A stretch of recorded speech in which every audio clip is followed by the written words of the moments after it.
लगभग 28 सालों बाद भारतीय जनता पार्टी को दिल्ली में सत्ता में लाने का अगर श्रेय जाता है तो वे वीरेंद्र सचदेवा, निवर्तमान प्रदेश अध्यक्ष भारतीय जनता पार्टी दिल्ली को, उन्होंने अपनी कूटनीति, अपनी रणनीति, कार्यकर्ताओं और पदाधिकारियों से तालमेल मिलाकर आखिरकार अरविंद केजरीवाल और उनकी पार्टी आम आदमी पार्टी को सत्ता से हटाने में कामयाब रही। तो वीरेंद्र सचदेवा मिलनसार और मृदुभाषी प्रदेश अध्यक्ष के रूप में जाने जाते रहे। अब उनकी जगह भारतीय जनता पार्टी के राष्ट्रीय अध्यक्ष नितिन नवीन ने केंद्रीय राज्य मंत्री हर्ष मल्होत्रा को प्रदेश अध्यक्ष दिल्ली की जिम्मेवारी सौंपी है।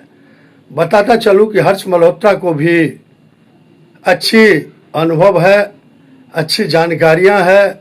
वह भी पूर्वी दिल्ली के महापौर के रूप में अच्छा कार्य कर चुके हैं, पार्षद रहे हैं दिल्ली से।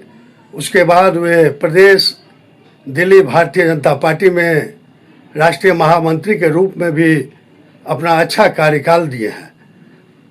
इसके अलावा उन्हें इस बार जो लोकसभा का चुनाव हुआ उसमें पूर्वी दिल्ली से भारतीय जनता पार्टी के प्रत्याशी के तौर पर मैदान जंग में उतारा गया और उन्होंने किला फतह किया, यानी कि बड़ी जीत दर्ज की। उसके बाद पीएम नरेंद्र मोदी ने उन्हें राष्ट्रीय राजमार्ग मंत्रालय नितिन गडकरी के साथ राज्य मंत्री का पद सौंपा। काफ़ी मिलनसार, मृदुभाषी, सादगी के प्रतीक हर्ष मल्होत्रा काफ़ी लोकप्रिय माने जाते हैं। तो वीरेंद्र सचदेवा की जगह अब हर्ष मल्होत्रा होंगे दिल्ली के प्रदेश अध्यक्ष। उन्हें बधाइयों का सिलसिला अभी जारी है और वे काफ़ी लोकप्रिय हैं, मृदुभाषी हैं, पढ़े लिखे हैं। और देखिए, गंभीर चुनौतियां हैं उनके समक्ष भी। अगले वर्ष दिल्ली नगर निगम का चुनाव होना है।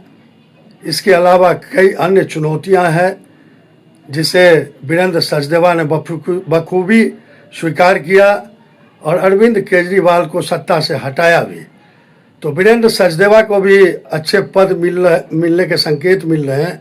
राष्ट्रीय अध्यक्ष नितिन नवीन की टीम में उन्हें बड़ी जिम्मेदारी दी जाएगी और हर्ष मल्होत्रा ने बाज़ाब्ता अपना कार्यभार भी संभाल लिया है।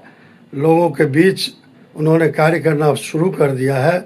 मुख्यमंत्री रेखा गुप्ता, तमाम दिल्ली के मंत्री, तमाम सांसद इस अवसर पर मौजूद होकर उनका स्वागत भी कर चुके हैं। तो आइए देखते हैं हर्ष मल्होत्रा जी का कार्यकाल कैसा रहता है दिल्ली भाजपा के लिए। इसके अलावा एक और खबर है कि कई पुराने चेहरों की छुट्टी होगी केंद्रीय मंत्रिमंडल से और कई नए चेहरों को जगह दी जाएगी, जिसमें युवाओं को खासकर तरजीह दिया जाएगा और यह प्रक्रिया 1 सप्ताह के अंदर हो सकती है। पीएम नरेंद्र मोदी कर सकते हैं अपने मंत्रिमंडल का विस्तार। तो ब्रेकिंग न्यूज़ देखिए मिहिर झा की दिल्ली से।